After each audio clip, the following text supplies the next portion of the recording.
Hello, ஆமாங்க, நான் தான் ராஜசேகர் பேசுறேன். நீங்க? ஓ ஓ, நீங்களா? வணக்கம் வணக்கம். ஆ ஆ ஆ, அதெல்லாம் ரெடி பண்ணிட்டேங்க. பணம் 2-3 நாள்ல ரெடி ஆயிடும். அதுக்குள்ள இந்த அட்டாச்மெண்ட் நோட்டீஸ் ஒன்றும் வந்துடாது இல்லைங்க? ஆ 10 நாள் இருக்கா? அப்பா, இப்பதாங்க எனக்கு மூச்சே வந்தது. ஆ சரி. இதுக்குள்ள எல்லாம் ரெடி ஆயிடுங்க. எல்லாம் ரெடி ஆயிடும். சரிங்க. சரி, பார்க்கலாம். வணக்கம் ராஜசேகர். வா மலைச்சாமி, வா ஆ உட்காரு. நீங்களும் உட்காருங்க. அப்புறம் வக்கீல் என்ன சொன்னாரு? பத்திரத்தை பார்த்தாரா? ரெஜிஸ்ட்ரேஷன் எப்போ வச்சுக்கலாம்? அதுல தான் ஒரு புது சிக்கலை நம்ம வக்கீல் உண்டு பண்ணிட்டாரு. என்னையா சிக்கல்? நிலத்துக்கு பட்டா இல்லைங்கிறாரா? அது இல்ல, உங்க அம்மா எழுதின டீடு இருக்க, அது சேல் டீடு இல்லையா, செட்டில்மெண்ட் டீடாம். அதனால என்ன? அட, அதனால என்னவா? அந்த சொத்தை நீங்க அனுபவிக்கலாம், ஆனா விற்கவோ அடமானம் வைக்கவோ முடியாது. என்னையா இது? காரியம் கை கூடுற நேரத்தில் இப்படி ஒரு குண்டை தூக்கி போட்ட? நான் போடலப்பா, வக்கீல் போடுறாரு. இப்போ என்னையா பண்றது? அந்த அமீனா வேற இப்போ ஃபோன் பண்ணியிருக்கான். இன்னும் 10 நாள் அது முடிச்சாகணுமா? இல்லைன்னா என் மானம், மரியாதை, கௌரவம் எல்லாமே போயிடுமே. கவலைப்படாதீங்க, பிரச்சனையை சொன்ன வக்கீல் அதுக்கு ஒரு தீர்வு சொல்லியிருக்காரு. என்ன சொன்னாரு? நீங்க அனுபவிக்கிற சொத்தெல்லாம் உங்க அப்பா சம்பாதிச்ச சொத்து தானே? ஆமா, அதுல என்ன சந்தேகம்? அப்பா சம்பாதிச்ச சொத்துல புள்ளை விட பேரனுக்கு தான் உரிமை ரொம்ப அதிகம். இது கோயில் வாசல பிச்சை எடுக்கிறவங்க கூட சொல்லுவாயா, இத போய் என்ன பெருசா சொல்ற? அவசரப்படாதீங்க. இப்ப நான் இதை எதுக்கு சொல்றேன்னா, நாம தயார் பண்ண சேல் டீட்ல உங்க ஒய்ஃப் கையெழுத்து போட்டாங்க இல்லையா? ஆமா. அதே மாதிரி உங்க பையனும் ஒரு கையெழுத்து போட்டா பிரச்சனை தீர்ந்தது. என்னையா இது புது பிரச்சனை? என் பையன் சென்னையில எல்லாம் இருக்கான். சென்னை என்ன ஃபாரின்லயா இருக்க? இப்ப போன் பண்ணா நாளை காலையில வந்துட போறான். வந்துருவான். வந்து உடனே கையெழுத்து போட்டுருவானா? 1008 கேள்வி கேட்பான். உங்க நிலைமையை எடுத்து சொல்லுங்க. அப்பாவுக்கு ஒரு ஆபத்துன்னா எந்த பையனும் மனசு இறங்க தான் செய்வான். நீ உன் பையனை மனசுல வச்சுக்கிட்டு பேசுறேன்னு நினைக்கிறேன். சரி, அப்போ இந்த பிரச்சனைல இருந்து மீள்றதுக்கு வேற வழியே இல்லையா? வேற வழியே இல்ல. உங்களுக்கு சங்கடமா இருந்தா சொல்லுங்க, நான் வேணா சிவா கிட்ட பேசி பாக்குறேன். அதெல்லாம் ஒன்றும் வேணாம், என் பையன்கிட்ட நானே பேசிக்கிறேன். சரிப்பா, எப்படியோ 2 நாள்ல வேலையை முடி, நான் வரேன். சரி.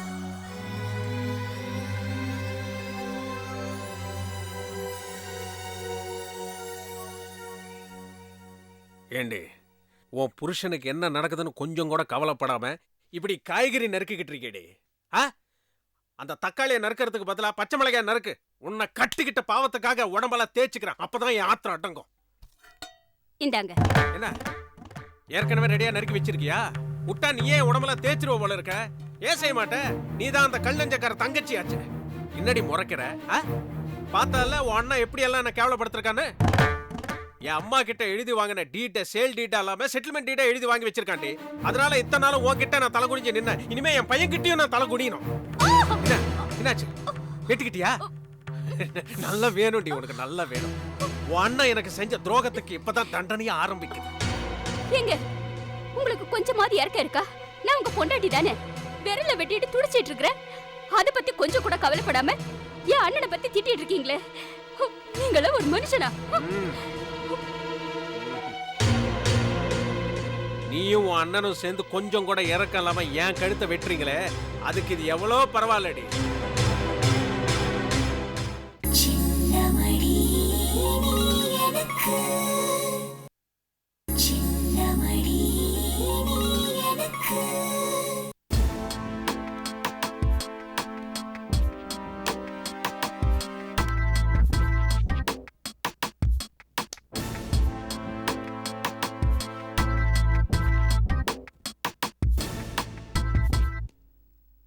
வெல், வேஜ் ரிவிஷன் ஃபைனல் டாக்ஸ்க்கு முன்னாடி உங்களை கேஷுவலாக மீட் பண்ணி ஒரு சில விஷயங்கள் பேசலாங்கிறதுக்காகத்தான் உங்களை வர சொன்னேன்.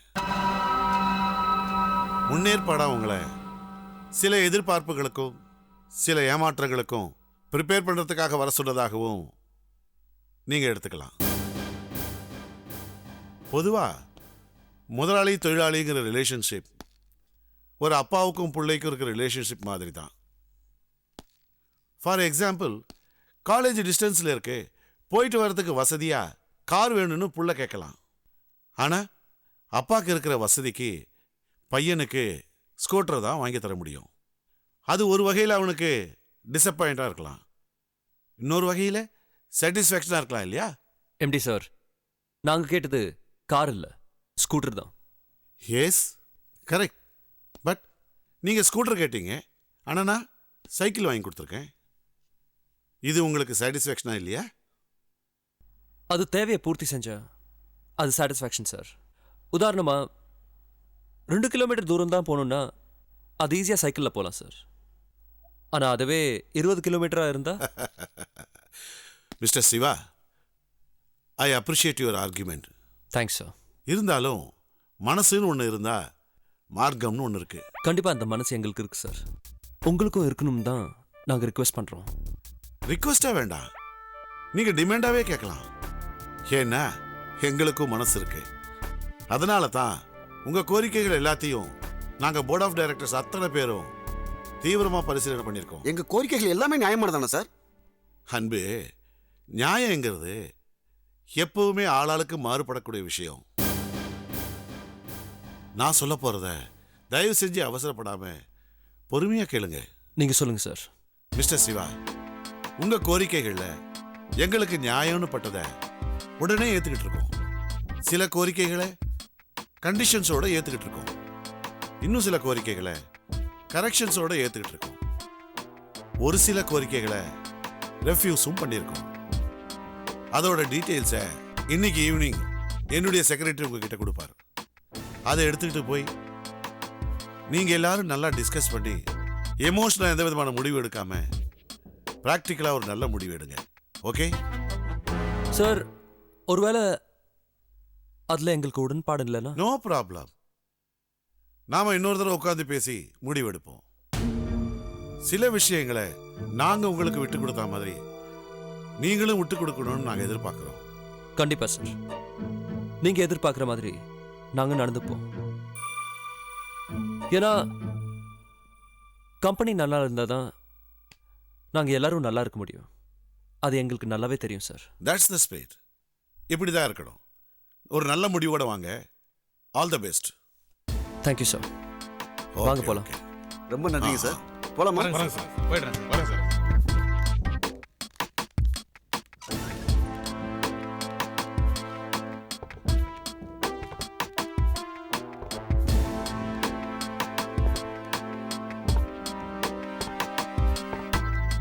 என்ன முதலாளி கடைசியில் இப்படி பண்ணிட்டீங்க? என்ன பண்ணிட்டேன்? அவங்க கேட்ட டிமாண்டுக்கெல்லாம் ஏறக்குறைய சரின்னு சொல்லிட்டீங்க. அந்த ஏறக்குறையில தாண்டா நாம திட்டமே அடங்கியிருக்கு.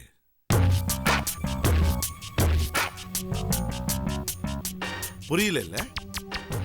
புரியும்படியாவே சொல்றேன். ஒரு ஆட்டுக்குட்டியை பலி கொடுக்கறதுக்கு முன்னாடி என்ன பண்ணுவாங்க? அந்த ஆட்டுக்குட்டியை மஞ்சள் தண்ணியில் குளிப்பாட்டி பூ போட்டு பொட்டு வச்சு அதுக்கப்புறம் அதை அழகெல்லாம் ரசிச்சுட்டு பலி போடுவாங்க. அதே மாதிரி தானே இப்போ நான் உங்களுக்கு காட்டியிருக்கிற சலுகைகளும். அதை பார்த்து இத்தனை நாளா என்ன வில்லனா நினைச்சுக்கிட்டு இருந்தவனுங்க மனசு மாறும். பரவாயில்ல, நம்ம முதலாளி மனசு இறங்கிட்டாரு, இனிமே அவர் நமக்கு நல்லதுதான் செய்வார்னு அப்படிங்கிற நம்பிக்கை வரும். அப்பதான் என் அருவாளை அவனுங்க கழுத்துல போடுவேன். எப்படி முதலாளி? எப்படிங்கிறத அப்புறம் சொல்றேன். ஆனா ஒண்ணு மட்டும் நிச்சயம், அந்த சிவாவும் அன்பும் இனிமே யூனியன் லீடரா இருக்கக்கூடாது. லீடர்களா என்னடா, இனிமே இந்த ஃபேக்டரியிலே இருக்கக்கூடாது.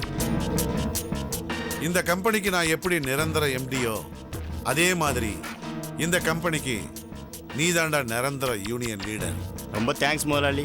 தேங்க்ஸ்ன்னு சொல்லிட்டு அதிக பிரசங்கித்தனமா எதுவும் பண்ணிடாத. நம்ம திட்டம் நிறைவேற வரைக்கும் அடக்கி வாசி. சரிங்க முதலாளி, நான் கிளம்புறேன். ரிச்சர்ட், ஒரு நிமிஷம்.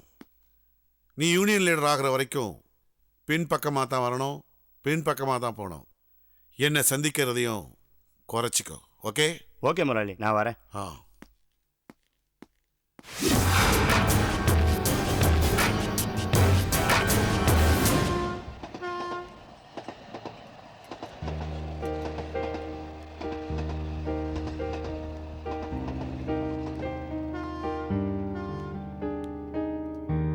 உண்மையிலேயே நீங்க 2 பேரும் செஞ்சது பெரிய காரியம்தான்.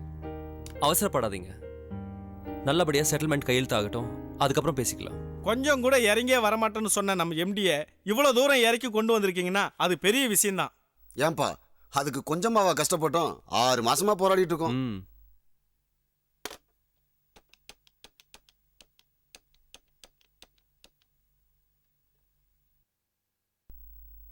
இன்னொரு விஷயம் அன்பு, நான்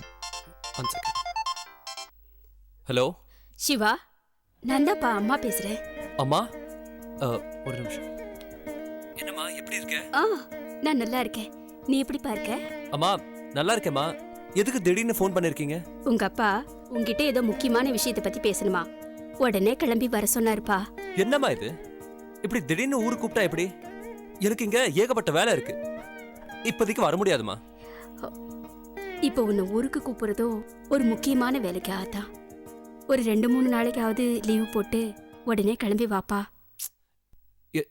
என்னம்மா, ஏதாவது பிரச்சனையா? பிரச்சனைதான், ஆனா நீ வந்தா தீத்துடலாம்.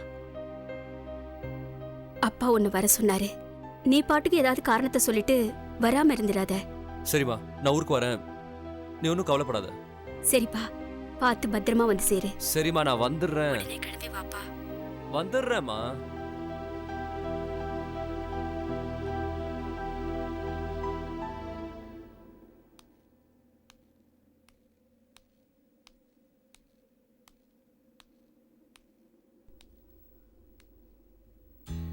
என்னடா சிவா, இப்பதான் நம்ம கோரிக்கைகளா நிறைவேறிட்டு இருக்கு, இந்த நேரத்துல ஊருக்கு போறேன்னு சொல்ற? ஊருக்கு தானே போறேன், வெளிநாட்டுக்கா போறேன்? ஏதாவது அவசரம்னா ஒரு ஃபோன் பண்ணு, உடனே வந்துடுறேன். அதுக்குள்ள எம்டி ஏதாவது பண்ணிட்டாருன்னா என்னடா பண்றது? இனிமே அந்த எம்டியால நம்மள ஒன்றும் பண்ண முடியாது. வேணும்னா செட்டில்மெண்ட்ல கையெழுத்து போடுறது கொஞ்சம் தள்ளி போடலாம், ஆனா அதுக்கும் அவர் அரியர்ஸ் கொடுத்தாகணும். இருந்தாலும் நீ இருந்தா எங்களுக்குலாம் ஒரு மாரல் சப்போர்ட் தானடா. டே அன்பு, நான் பக்கத்துல இருந்தாதான் மாரல் சப்போர்ட்னு ஏன் நினைக்கிறேன்? நான் எப்பவும் உங்க எல்லாரோட இதயத்திலையும் இருப்பேன், கவலையே படாதீங்க. அது மட்டும் இல்லாம இன்னொரு ரவுண்ட் டாக் இருக்குன்னு எம்டிஏ சொல்லிருக்காரு. ஆமா, அதுக்கு எப்படியும் இன்னும் 10 நாள் ஆகும், அதுக்குள்ள நான் வந்துருவேனே. அன்பு, இதுவரைக்கும் ஊருக்கு வர சொல்லாத என் அப்பா இப்போ திடீர்னு வர சொல்லியிருக்காருன்னா ஏதாவது முக்கியமான வேலையா தான் இருக்கும். அதனால நான் போயிட்டு வந்துடுறேன். ஓகே, பாய், டேக் கேர். பாய் பாய். ஓகே சரி சிவா, சிவா. பாய்.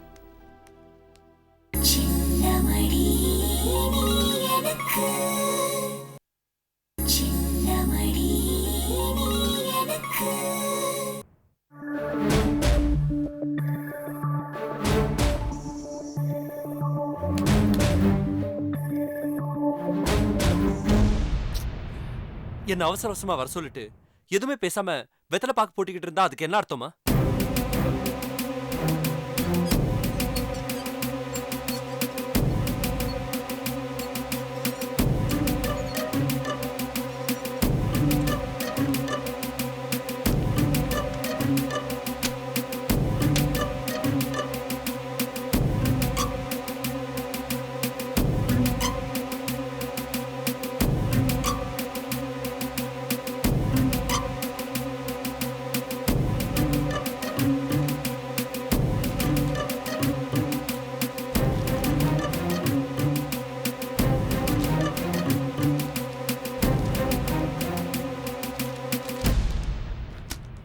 என்னம்மா இது?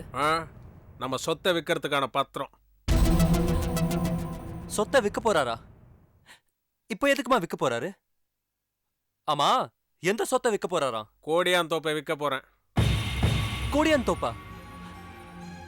அது நம்ம பரம்பரை சொத்தாச்சே, அதையா விற்க போறாரு? ஆமா, அந்த பரம்பரையில நானும் ஒருத்தன் தான். அதனால அதை விற்கிற உரிமை எனக்கு இருக்குன்னு சொல்லுடி. விற்கிற உரிமை அவருக்கு இருக்கிற மாதிரி விற்க கூடாதுன்னு சொல்ற உரிமை எனக்கு இருக்கு. ஏன்னா நானும் அந்த பரம்பரையில சேர்ந்தவன் தான். சொல்லுமா. சொத்து எழுதி கொடுத்த அந்த பாட்டனுக்கே அந்த உரிமை கிடையாது. இவர் என்னமோ பெருசா பேச வந்துட்டாரு. பாட்ட சொத்து பேருக்கு தான் சட்டம் இவருக்கு தெரியாதா? இவருக்கு விற்கிறதுக்கு எந்த ரைட்ஸும் கிடையாது. இத பார், இந்த லா பாயிண்ட் எல்லாம் வேற எங்கேயாவது பேச சொல்லு. எனக்கு எதிர்பாராத ஒரு நெருக்கடி. அதனால நம்ம குடும்ப மானமே காத்துல பறந்துருமோன்னு பயமா இருக்கு. அதனால தான் சொத்து விற்கிறோன்னு சொல்லு. நெருக்கடியா? அந்த சொத்து தான் லட்சக்கணக்கில் போகுமே. அந்த அளவுக்கு என்ன ஆ? நெருக்கடி? 5 லட்சம் ரூபாய்க்கு நெருக்கடி. 5 லட்சமா? அப்படி என்னமா பிரச்சனை? விளக்கமா சொன்னதானே தெரியும். விளக்கமா சொல்ல வேண்டிய தேவையும் இல்ல, அதுக்கான அவசியம் இல்ல. அவ அப்பனுக்கு ஒரு பிரச்சனை. புள்ளங்கிற முறையில அது தீர்த்து வைப்பானா மாட்டானா? தீர்த்து வைக்கிறேன், கண்டிப்பா தீர்த்து வைக்கிறேன். ஆனா அதுக்கு சொத்து விற்க வேண்டிய அவசியம் இல்ல. அம்மா, நானே 5 லட்சம் ரூபாய் ஏற்பாடு பண்ணி தரேன். அதை வச்சு அவளோட பிரச்சனையை தீர்த்துக்க சொல்லுங்க. தேவையில்ல. இது வரைக்கும் இந்த ராஜசேகர் யாருக்கிட்டையும் கையேந்தனது இல்ல, இனி ஏந்த போறதும் இல்ல. அது பெத்த புள்ளையா இருந்தாலும் சரி. பெத்த அப்பனா இருந்தாலும் சரி, தேவையில்லாம ஒரு சொத்தை விற்க நானும் கையெழுத்து போட மாட்டேன்.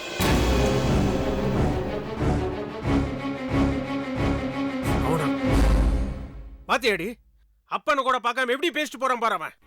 அப்படி என்ன தப்பா பேசிட்டா? என்னால கேட்க முடியாத சில கேள்விகளை அவன் கேட்டா, அது தப்பா? தப்புதாண்டி, தப்புதான். புள்ளன்னு இருந்தா பரசுராம மாதிரி இருக்கணும். பெத்த தாயை வெட்டிட்டு வான்னு அப்பன் சொன்னதும் என்ன ஏதுன்னு கேட்காம போய் வெட்டிட்டு வந்தானே அவன் புள்ள. இவன் தொல்ல. இவன் இந்த காலத்து பிள்ளைங்க ஆ? தப்புன்னு மனசுல பட்டதை கேட்டான். அதுவும் அப்பாங்கிற மரியாதை கொஞ்சம் கூட குறையாம கேட்டானே, அதுக்கா சந்தோஷப்படுங்க. சந்தோஷப்பட வேண்டியதுதான் இவனை பெத்ததுக்கு.